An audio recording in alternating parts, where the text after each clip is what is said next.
Aktualna zbivanja, najave događaja, relevantni gosti. Od ponedjeljka do petka, vrijeme je za temu.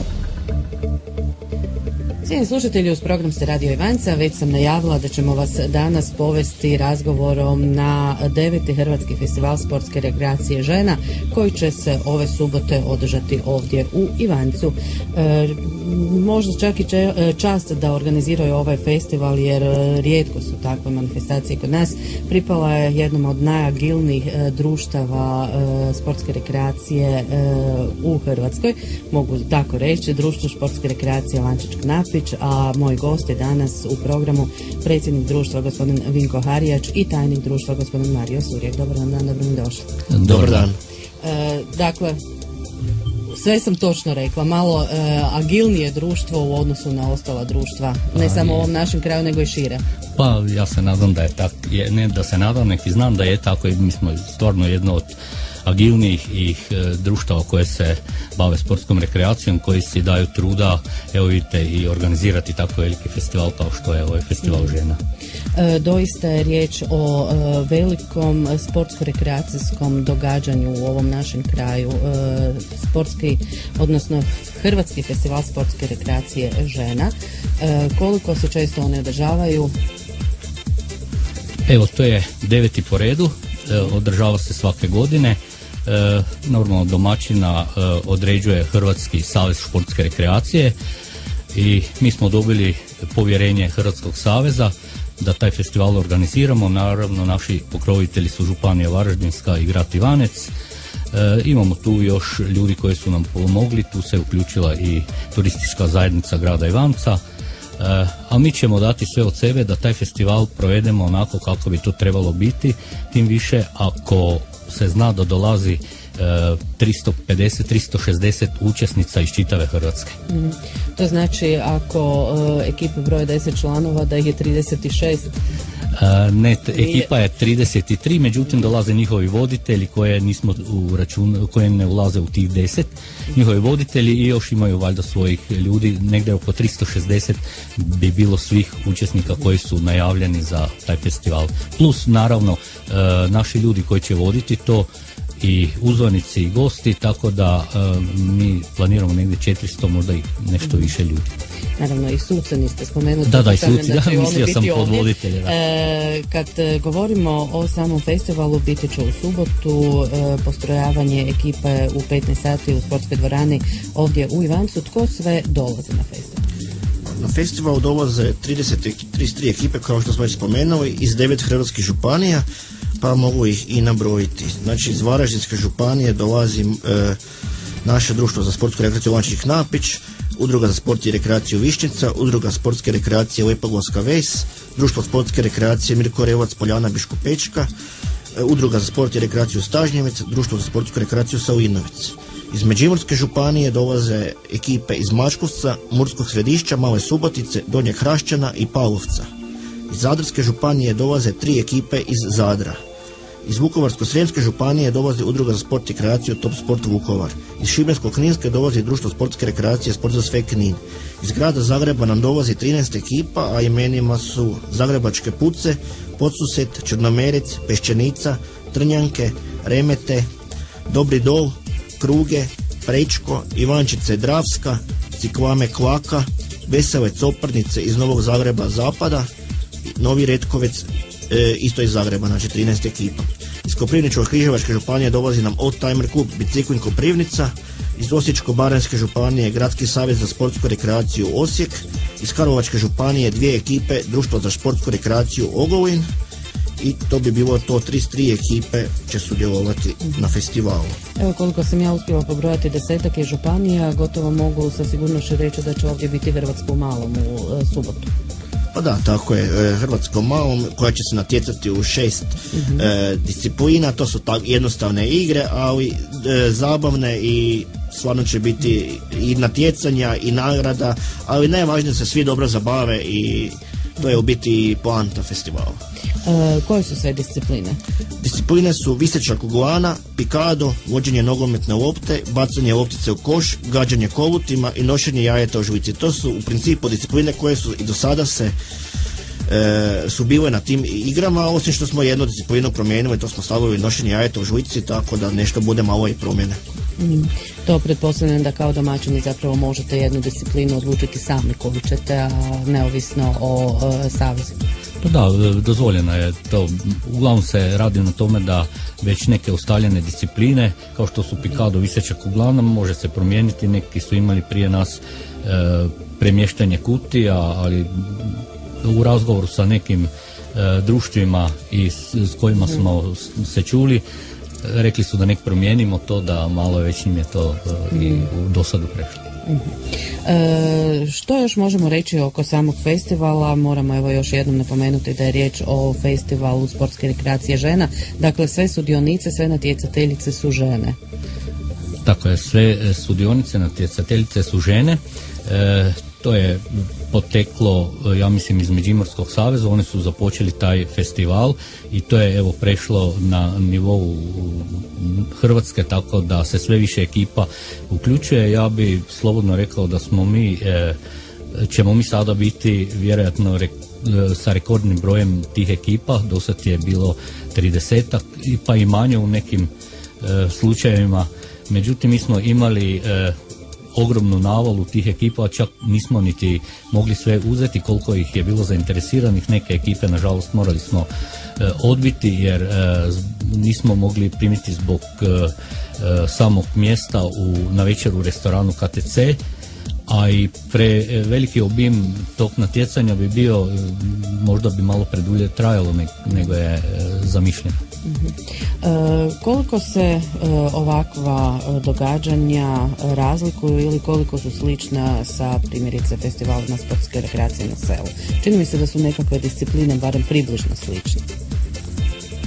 Pa razlikuje se u tome što se na festival na selu, uglavnom je to festival starih sportova koji su se odvijali ono kad su pastiri bili na paši sa stokom i ovako, pa su se igrali tih kakvih igara, kako nekad nije bilo sporta toliko razvijene. To je danas ta tradicija, a festival rekreacije žena, ja mislim da je više zamišljen kao čista rekreacija, čisto druženje žena i pogotovo ono na večer poslije proglašenja i toga da je to njihova glavna atrakcija da se druže. Da, i baš su te igre su prilagođene da može sudjelovati svaka žena bez obzira na dob i stupanj tjelesne spremnosti.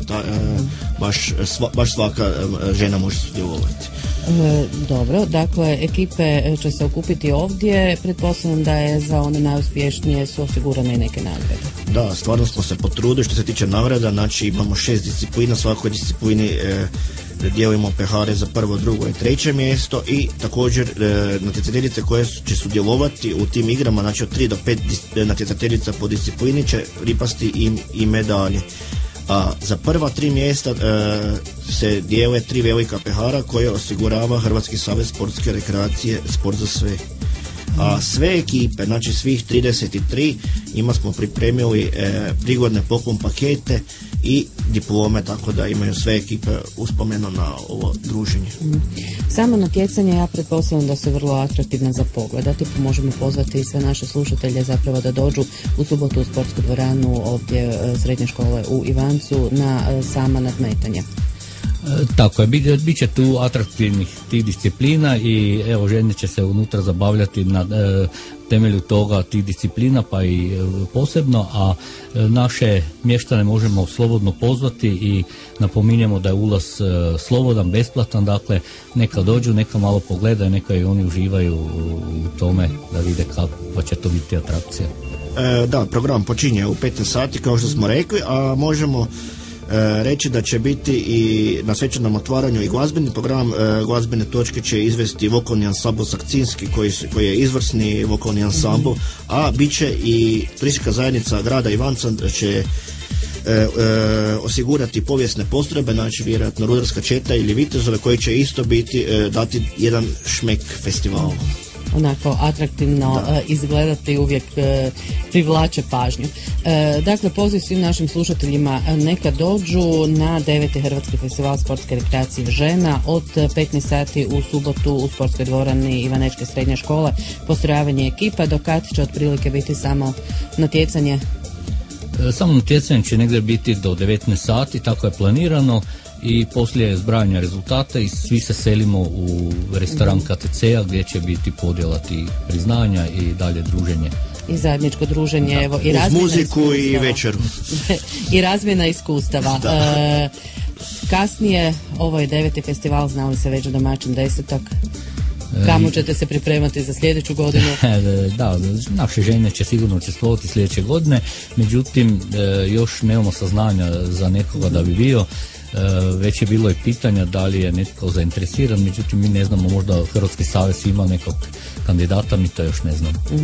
Možda će se više evo znati već u subotu. Malo oko društva sportske rekreacije Lančeš-Knapić, rekla sam da je jedno od agilnijih društava, sudeći po organizaciji festivala žena, pretpostavljam da su i žene vrlo ažurne i aktivne u društvu. Pa evo da ja ću sa ženama početi.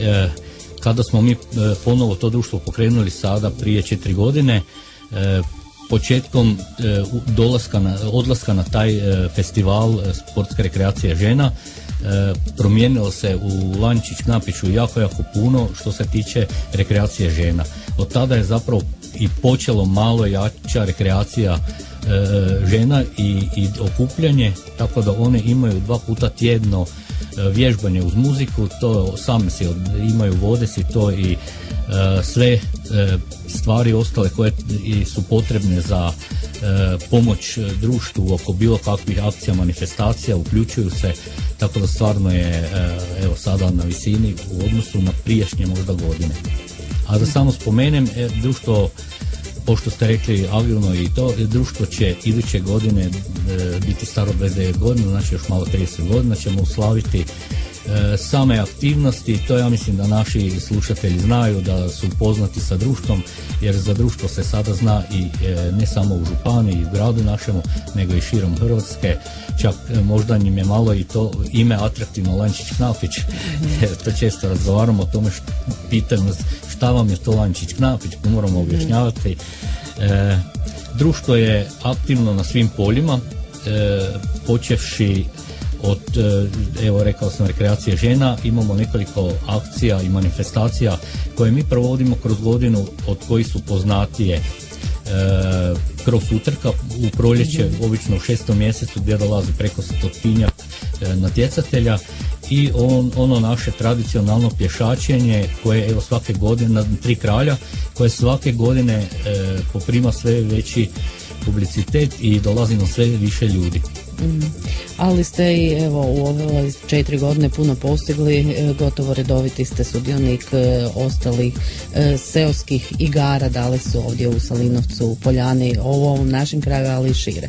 Da, mi se odazivamo sve manifestacije koje priređuju ostala društva, druga društva pogotovo u našoj županiji, a i odlazimo na Hrvatski festival kada možemo biti primljeni, jer tu je isto ograničeni broj ekipa. Evo sad smo bili isto ove godine u Lici, tako da uključujemo sve druge akcije i turnire u malom nogometu i u drugim disciplinama, znači i na trke naši dečki odlaze i tako, svugdje se uključuju. Inače, okupljate se i djelujete u društvenom domu u Lančiću? Pa da, sreća da imamo taj društveni dom i ja mislim da je to bilo 87. godine kada nam je tada mjesna zajednica povjerila tavanski prostor koji smo mi sami uređivali. Taj prostor je danas prekrasan, to je jedna dvorana od 120 kvadratnih metara. Tu smo uredili i za naše sadržaje gdje može se svašta raditi, odvijati, čak i stolni tenis za silu bi se igrao, međutim za stolni tenis imamo dolje dvoranu, šah, belu koju organiziramo i takva druženja naših članova. Članovi su isključivo žitelji Lančića i Knapića ili? Pa ne, nije određeno da moraju biti, ima nas dosta iz Lančića i Knapića, čak bih rekao da nas je podjednako iz Ivanca i iz drugih mjesta, jer svi rado dolaze gore na naše druženje. Jako puno ljudi su čak iz Varaždina, imamo iz Međimurja, ovi ljudi koji su bili na pješačenju odmah su izražili želju da se učlane, čak se nadonesu neke poklone dok smo ih drugi put pozvali i mislim ima iz svih krajeva. Možemo pozvati dakle sve one koji žele da se uključe. Ma naravno, mi imamo sad trenutno oko 150 članova koji mi pozivamo sve da se učlane, nek samo dođu neku našu manifestaciju i bit će članovi. Evo već je možda i prva prilika za manifestaciju koja je u vašoj organizaciji, a to je ovaj festival sportske rekreacije žena o kojem smo počeli priču. Vratit ćemo se i na samom kraju razgovora još jednom pozivom svim slušateljima da dođu pratiti nadmetanja na samom festivalu. Tako je. Neka nam svi slušatelji i pogotovo naši mještani ne samo Lančića nego cijelog Ivanca i okoline neka dođu pogledati, neka malo uživaju u tim ženskim disciplinama. Mi ih pozivamo, eto i još jedan put ponavljam da je ulaz besplatan. A početak u subotu 16. studenog u 15 sati u sportskoj dvorani Ivanečke srednje škole. Ja vam zahvaljujem na gostovanju u programu Radio Ivanci. Hvala. Vrijeme je za temu. Aktualna zbivanja, najave događaja.